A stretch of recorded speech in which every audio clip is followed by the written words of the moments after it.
চরিত্র দুটি কথা শুনুন। প্রিয় নবী মুহাম্মদুর রাসূলুল্লাহ সাল্লাল্লাহু আলাইহি সাল্লাম মক্কার হেরেম শরীফের চাতালে চুপচাপ বসা। এই মক্কার পাশে দুটি পাহাড় আছে, একটার নাম হলো জাবালে আবু কুবাইস আর একটার নাম হলো জাবালে রহমত। তবে জাবালে রহমতটা পাহাড়টা একটু দূরে। নবী সাহাবা হুজুরদের ডেকে বলছে, তোমরা আজ আমার কাছ থেকে চলে যাও, তোমাদের সাথে আগামীকাল সকালবেলা দুটি কথা হবে।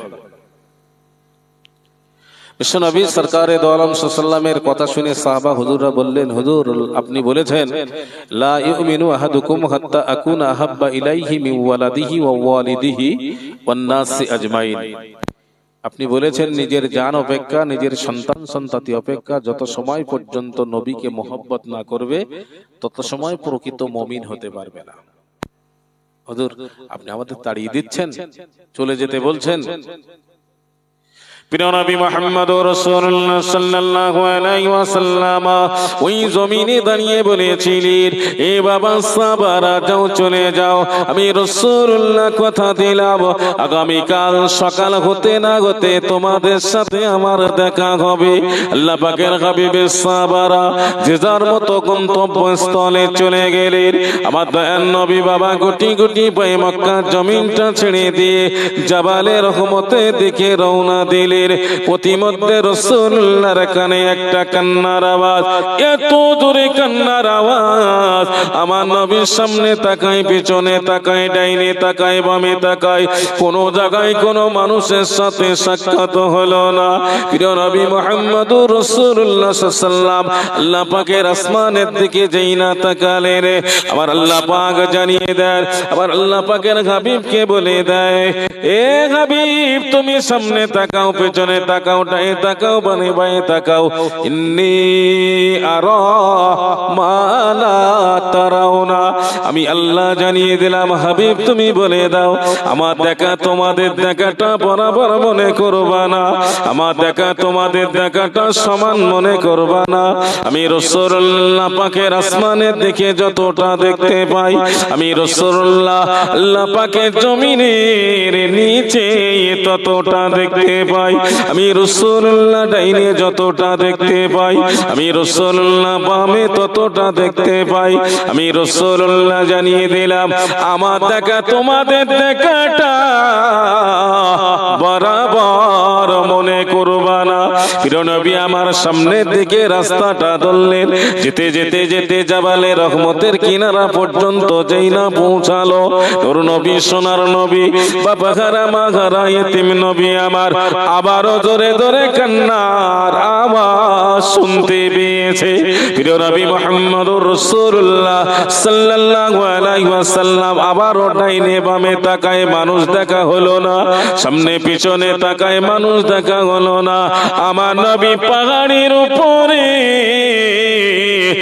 দর করে উঠলেন, যে পাহাড়টাই নবী আদম আলাইহিস সালাতু ওয়াস সালাম 3 থেকে 350 বছর কাদার বাদে নবী আদমের দোয়া কবুল হয়। ওই পাহাড়টার নাম হলো জাবালে রহমত। আমার 2 মাস হয়েছে ওই জাবালে রহমতের উপরে উঠে উঠে আমি 2 রাকাত নামাজ আদায় করেছি, মাত্র বয়স 2 মাস। ও বাবা দিবেইদানেরা, আমার সোনার মানিকেরা, ওই পাহাড়টার উপরে নবী উঠলেন। যেই না পাহাড়ের একেবারে চূড়ার উপরে উঠে যায়, প্রিয় নবী মুহাম্মদুর রাসূলুল্লাহ সাল্লাল্লাহু আলাইহি ওয়াসাল্লামের কানে আরো জোরে কান্নার আওয়াজ আসে। প্রিয় নবী আমার ওই পাহাড়ের চূড়ার উপর দিকে আরো দ্রুত গতিতে উঠতে শুরু করলো। নবীর পায়ে একটি ভারী বোঝা, যে বোঝাটার ওজন ছিল 79 থেকে 80 কেজি ওজনের মতো। ওই বোঝাখানা বিশ্ব নবীর পায়ে যেই না লেগে গেল, আল্লাহ পাকের হাবিবের পা মুবারকের ওসিলা করে ওই ভারী বোঝাখানা জমিনের দিকে চলে আসতেছে, জমিনের দিকে পড়ে যাচ্ছে।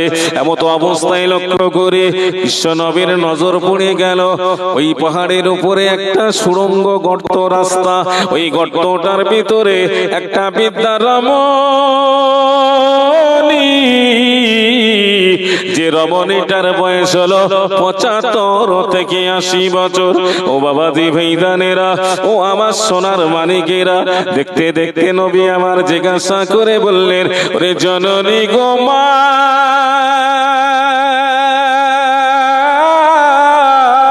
ওরে আমার আদরের মা, আপনি বলে দিন না, বলে দিন গোটা মক্কার চাতালে হাজারো হাজারো জায়গা, গোটা মক্কার জমিনে হাজারো হাজারো জায়গা, এই মক্কার জমিন ছেড়ে দিয়ে এই পাহাড়ের উপরে উঠে সুড়ঙ্গ গর্তর উপরে বডিটা চালিয়ে দিয়ে মাথার উপরে একটা ভারী বোঝা লাগিয়ে এত জোরে জোরে কান্নাকাটি করে, আপনার কান্নার আওয়াজটা আমি মুহাম্মাদুর রাসূলুল্লাহ সাল্লাল্লাহু আলাইহি ওয়াসাল্লাম মক্কার হেরেম শরীফের চাতাল থেকে শুনতে পেলাম। দয়ার নবীকে জিজ্ঞাসা করা হলো, এ বাবা মুহাম্মদ, তুমি আমাকে মা বলে ডেকেছো কেন? আল্লাহ পাকের হাবিব বলেছেন, পৃথিবীতে মা নাই, পৃথিবীতে বাবা নাই, আমি এতিম মুহাম্মদ, আমি আপনাকে মা বলে ডেকেছি। এই মুহাম্মদের গোটা বডির ভিতরে যতটা পরিমাণে জ্বালা, যতটা পরিমাণে যন্ত্রণা, মুহাম্মদ আপনাকে মা বলে ডেকেছে। মুহাম্মাদের গোটা শরীর থেকে বেদনা, যন্ত্রণা, জ্বালা ধুয়ে মুছে সাফ হয়ে গেছে। দরুদ আল্লাহুম্মা সাল্লি আলা মাওলানা মুহাম্মদ ওয়ালা আলি।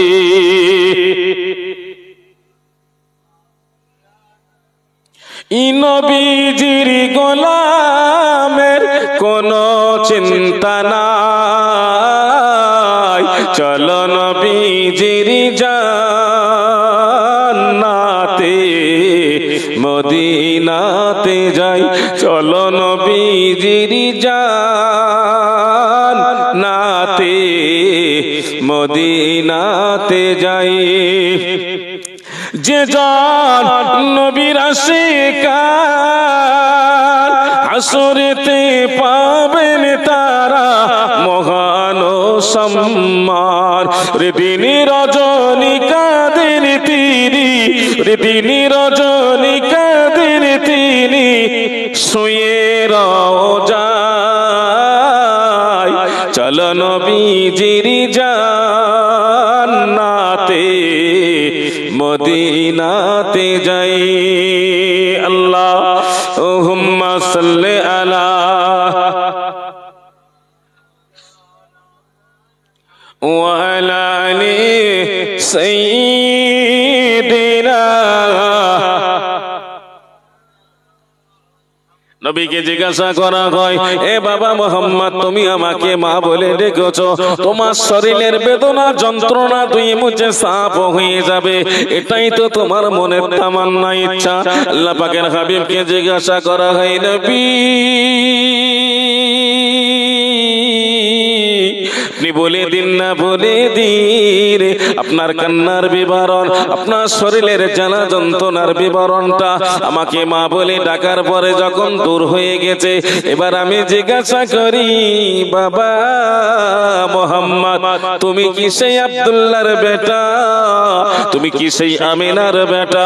আমার নবী চোখের পানি ছেড়ে দেয়, আমার নবী কেঁদে কেঁদে বলে, ও জননী গো মা, আমি হলাম সেই এতিম মুহাম্মদ।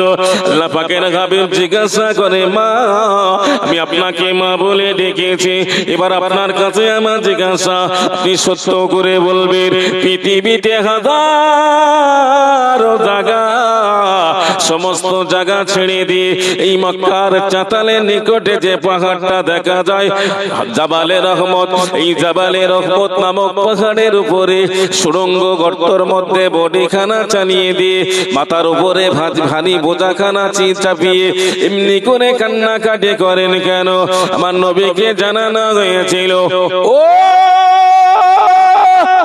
বাবা মুহাম্মদ শুনে রেখে দিন, জেনে রেখে দিন, পৃথিবীতে আমারও বাবা বেঁচে নাই, পৃথিবীতে আমারও মা বেঁচে নাই, পৃথিবীতে আমার স্বামীটা বেঁচে ছিল, গত 1 মাস হয়ে যায় আমার স্বামীটা জগতের জমিন থেকে বিদায় নেয়। আমার একটা বাচ্চা রয়েছে, ওই বাচ্চাখানার বয়স হলো 7 বছর। ওই বাচ্চাখানা বিড়ালের বাচ্চার মতো আমার মুখে কামড় দেয়। ও আমার জননী গো মা, ওরে আমার পেটে ধরা মা, ওরে আমার আদরের মা। আব্বাজান যতদিন হায়াতে জিন্দেগিতে বেঁচে ছিল আমার খাওয়া পড়ার অসুবিধা হয়নি, আমার ক্ষুধার জ্বালাটা মিটিয়ে দিয়েছিল, আমার অন্নর দানাটা মিটিয়ে দিয়েছিল। ওরে জননী গো মা, বলে দিন না বলে দিন, আমি খোদায় কাতর দাঁড়াতে পারি না, পেট সব সমান হয়ে যায়, আমার মাজা কুজো হয়ে যায়। ওই অবস্থায় আমার নবীকে জানাই, এ বাবা মুহাম্মাদুর রাসূলুল্লাহ সাল্লাল্লাহু আলাইহি ওয়াসাল্লাম, ওই আমি মা হয়ে বাচ্চাটার মুখে আঘাত দিতে পারিনি, এটাই আমার মনের বেদনা দুঃখ। শুধু তাই না গো বাবা মুহাম্মদ, আমি কান্নাকাটি করি পাহাড়ের উপরে, আমি মক্কার জমিন ছেড়ে দিয়ে 9 মাইল রাস্তা পায়ে হেঁটেছি। 9 মাইল রাস্তা হাঁটার বাদে একটা ইহুদি মনিবের সাথে দেখা হয়ে যায়। ইহুদি মনিবটাকে বললাম 2টি খুরমার দানা আমাকে দিতে হবে।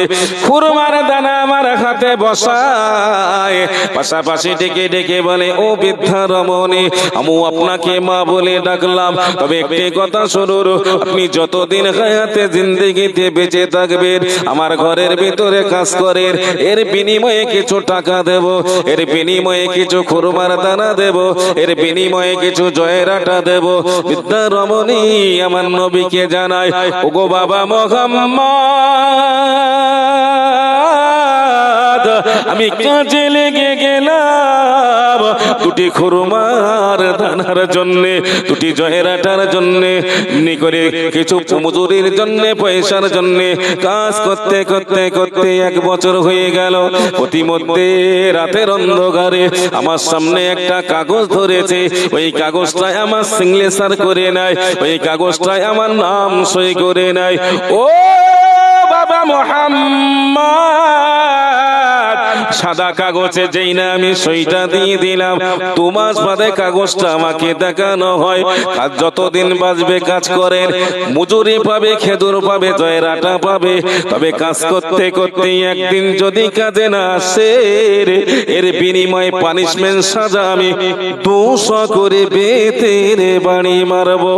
ও বাবা মুহাম্মাদুর রাসূলুল্লাহ, আমি দেখতে দেখতে আমার এতটা জ্বর, এতটা শরীর খারাপ, এতটা বুখার, আমার শরীর বড় দুর্বল, আমার শরীর বড় কমজোর, আমি 7 দিন কাজে উঠতে পারি না।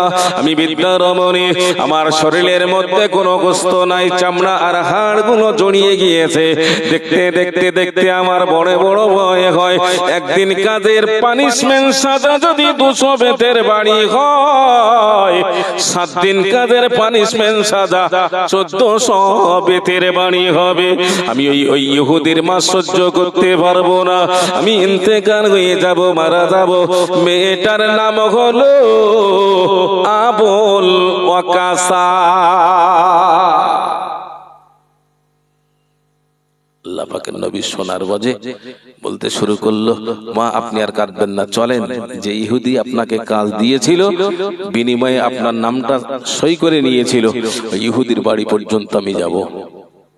প্রিয় নবী মুহাম্মদুর রাসূলুল্লাহ সাল্লাল্লাহু আলাইহি সাল্লাম চলছেন, বৃদ্ধা রমণী সেই আবুল ওয়াকাসা পিছনে। আবুল ওয়াকাসা ডেকে বলছেন, বাবা মুহাম্মদ, এই 79 থেকে 80 কেজি ওজনের বোঝা, এটা আমার সংসারের সামগ্রী, সমস্ত সামান মালমাত্তা, এগুলো যদি মক্কার জমিনে রেখে যাই আমার মালমাত্তা চোট হতে পারে, সুতরাং এই ভারী বোঝাখানা আপনি মাথায় করে নেন, চলেন। প্রিয় নবী মুহাম্মদুর রাসূলুল্লাহ সাল্লাল্লাহু আলাইহি ওয়াসাল্লাম বাবা ভারী বোঝাখানা জোয়ানের মতো হাতের মধ্যে উঠিয়ে মাথার মধ্যে লাগিয়ে নাই। ওই ভারী বোঝাখানা নিয়ে বাবা নবী আমার 1 মাইল থেকে 9 মাইল রাস্তা হেঁটে চলেছেন।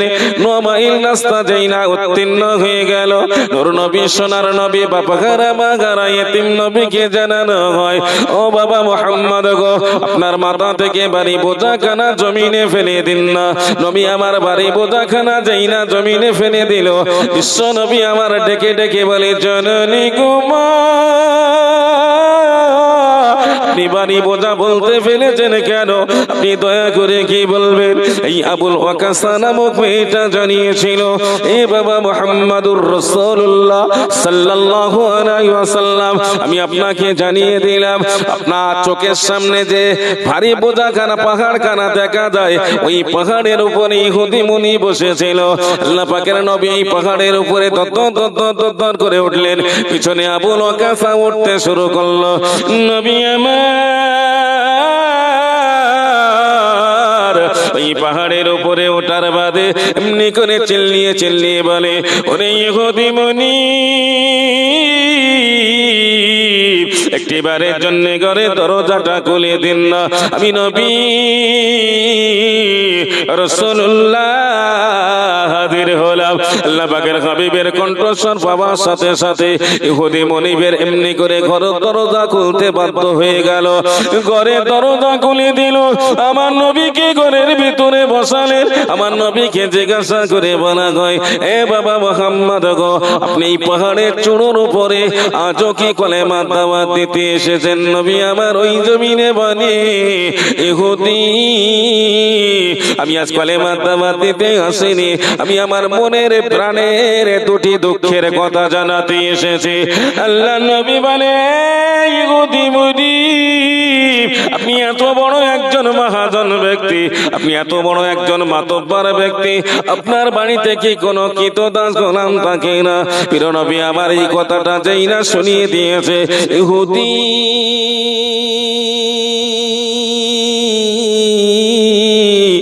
জমিনে বসে বসে বলল, এ বাবা মুহাম্মদ, আমার বাড়িতে কি তো দাস গোলাম ছিল, দীর্ঘ 4 বছর কাজ করেছে। দীর্ঘ 4 বছর কাজ করার বাদে একদিন, 2 দিন, 3 দিন, 4 দিন, 5 দিন, 6 দিন হয়ে গেল, 7 দিন হয়ে গেল, আমার বাড়িতে কাজে আসে না। আমি চিন্তা ভাবনা করলাম, মরে গেছি। আপনার এই চিন্তাটা করা তো উচিত না। আপনার বাড়ির কৃতদাস গোলাম আর 7 দিন পর পর কাজে আসতেছে, দীর্ঘ 4 বছর কাজ করার বাদে এখন মরে গেছে বললে তো হবে না। নবীর মুখের দিকে তাকিয়ে দাঁড়িয়ে দাঁড়িয়ে বলছে, আমার বাড়ির যে কৃতদাস গোলামটা ছিল, ওই কৃতদাস গোলামটা 7 দিন আসে না কেন আমি খবর নেইনি। নবী বললেন, ওই কৃতদাস গোলামের নাম কি আবুল ওয়াকাসা? বিশ্ব নবীর জবানের আওয়াজ শোনার সাথে সাথে ইহুদি মুনিবের টনক নড়ে গেলে, কি সর্বনাশ! আমার বাড়ির কৃতদাস গোলাম যার নাম আবুল ওয়াকাসা, এ মুহাম্মাদুর রাসূলুল্লাহ সাল্লাল্লাহু আলাইহি ওয়াসাল্লাম জানলো কি করে? নবী হলেও হতে পারে, কিন্তু বিশ্বাস করতে পারছে না। নূর নবী, সোনার নবী, বাবাহারা মাহারা এতিম নবীর দিকে তাকিয়ে বলল, দেখেন, আপনি যখন এসেছেন আমার বাড়িতে, কলেমার দাওয়াত দেবেন না, ওই আবুল ওয়াকাসাকে সুপারিশ করে কাজে লাগাবেন? আমি কিন্তু নেব না। কেন? ওর সাথে আমার একটা শর্ত রয়েছে। কি শর্ত? যতদিন বাঁচবে কাজ করবে, একদিন কাজে না আসলে 200 বেতের বাড়ি, 7 দিন কাজে আসে না 1400 বেতের বাড়ি। আল্লাহ নবী বললেন, আপনার অন্তরে দয়া মায়া বলে তো কিচ্ছু নেই। যে মেয়েটা শরীরে গোস্ত বলে কিচ্ছু নেই, 75 থেকে 80 বছর বয়স, এই মেয়েটাকে আপনি বেদ দিয়ে 1400 বেতের বাড়ি মারবেন? ও তো মরে যাবে। ও তো মরে যায়, আর বেঁচে থাকে কোনো দুঃখ নেই। আমি এই 1400 বেতের বাড়ি মারবো, তারপরে মুহাম্মদ সাল্লাল্লাহু আলাইহি ওয়াসাল্লামের সুপারিশ নিয়ে কাজে নেব। প্রিয় নবী মুহাম্মদ রাসূলুল্লাহ সাল্লাল্লাহু আলাইহি ওয়াসাল্লাম ওই জমিনে দাঁড়িয়ে দাঁড়িয়ে বললেন, ও ইহুদি মুনিব, আপনি দয়া করে কি শুনবেন? ওই বিদ্যা রাবণের পিঠের উপরে আপনি 1400 বেতের বাড়ি মারতে পারবেন না। আমি কথা দিলাম, ওই 1400 বেতের বাড়ি যদি মুহাম্মদ পিঠ পেতে দেয়, এই মুহাম্মাদের পিঠের উপরে 1400 বেতের বাড়ি মেরে আপনি কি প্রতিশোধটা গ্রহণ করতে পারেন? ডেকে ডেকে ডেকে ডেকে ইহুদি মুনিবটা জানিয়ে, ও গো বাবা মুহাম্মদ, মুহাম্মদ যদি পিঠ পেতে দেয় আমি আমি 1400 বেতের বাড়ি মারবো, তারপরে আবুল ওয়াকাসাকে কাজে লাগাবো। আল্লাহ পাকের হাবিব বাবা দাঁড়িয়ে দাঁড়িয়ে বললেন, আমি জামা পরে মাজাটা নিচু করে দিলাম, আপনি বেতখানা হাতের মধ্যে তুলুন, মুহাম্মাদের পেটের উপরে 1400 বেতের বাড়ি মেরে প্রতিশোধটা গ্রহণ করুন না। আমার নবীর মুখের দিকে তাকিয়ে বলা হয়, ও বাবা মুহাম্মদ গো, আমি 1400 বেতের বাড়ি মারবো, তবে জামার উপর দিয়ে মারবো না। আপনার গোটা বডি থেকে জামাখানা খুলে দিন, আপনার গোটা শরীর থেকে জামাখানা খুলে দিন, এরপরে 1400 বেতের বাড়ি মুহাম্মাদের পিঠের উপরে আমি প্রহার করিব। আল্লাহ পাকের নবী আমার জানিয়ে দিয়েছেন, ও বাবা ইহুদি মনি, আপনি দয়া করে কি শুনবেন, মুহাম্মাদুর রাসূলুল্লাহ সাল্লাল্লাহু আলাইহি ওয়াসাল্লামকে পৃথিবীর জাতা দিয়ে বানানো হয়নি, আল্লাহ পাকের স্পেশাল নূর দিয়ে বানানো হয়েছে। শুধু তাই না গো বাবা ইহুদি, এমনি করে আপনি দয়া করে শুনুন, এই মুহাম্মাদুর রাসূলুল্লাহ সাল্লাল্লাহু আলাইহি ওয়াসাল্লামের পেটের মধ্যে দুটো লাইটের ফোকাস রয়েছে। এই লাইটের ফোকাস যদি একবার কারো চোখে লেগে যায়, তার চোখ দুখানা আল্লাহ পাক অন্ধ করে দেবে। দরুদ আল্লাহুম্মা সাল্লি আলা, জোরে, ওয়া আলা আলি সাইয়্যিদিনা।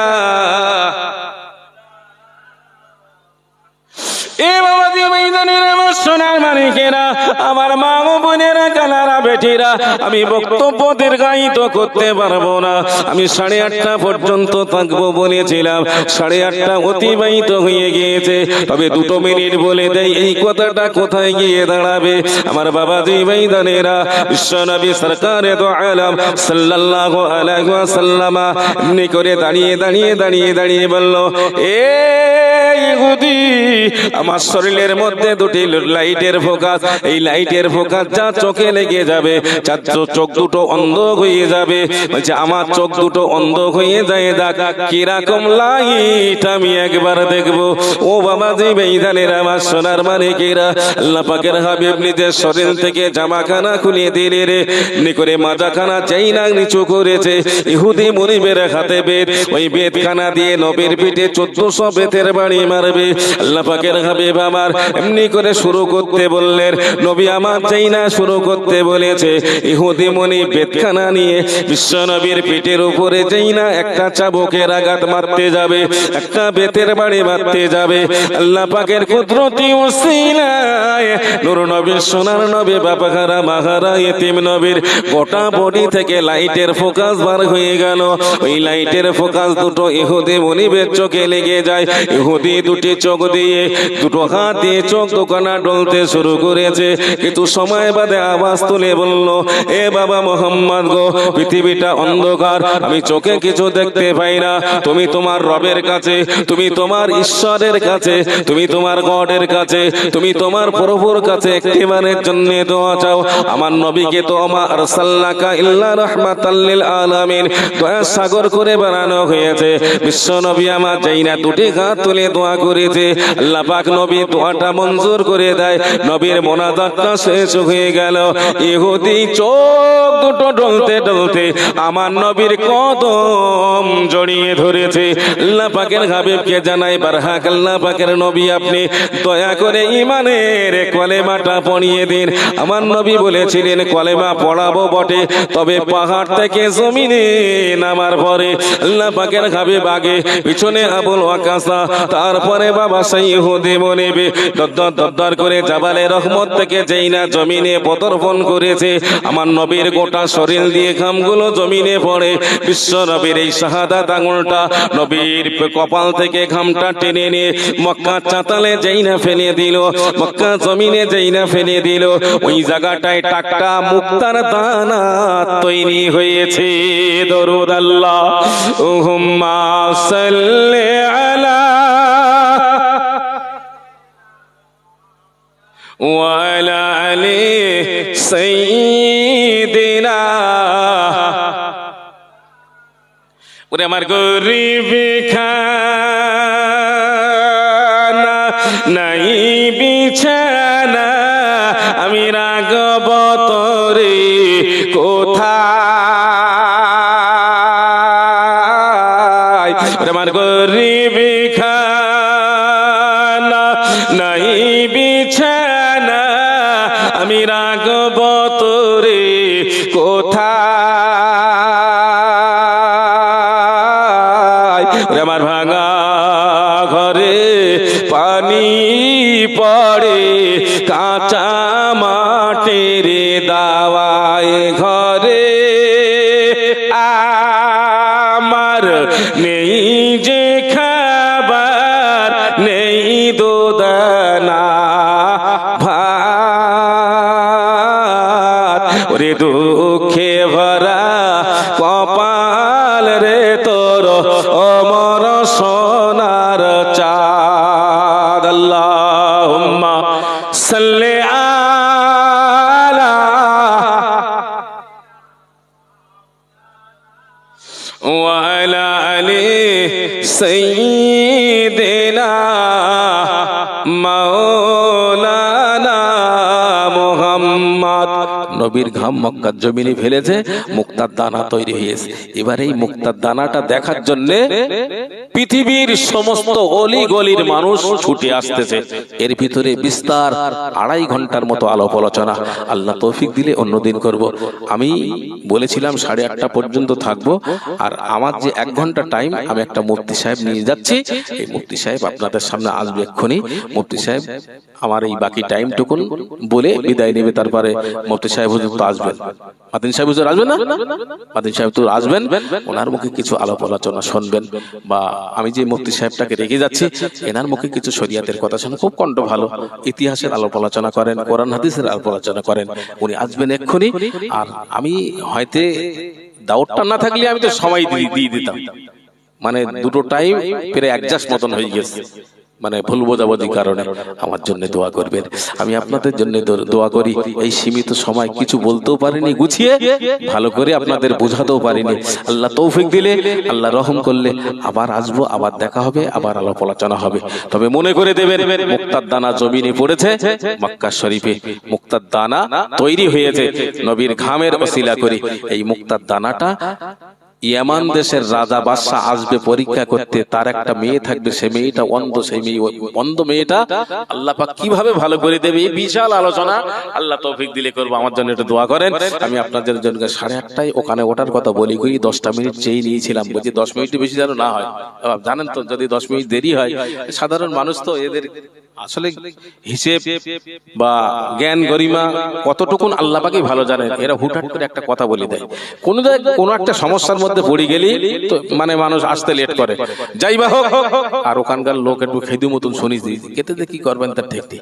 আমার জন্য একটু দোয়া করেন, একটু প্রাণ খুলে দরুদ শরীফ আল্লাহুম্মা সাল্লি আলা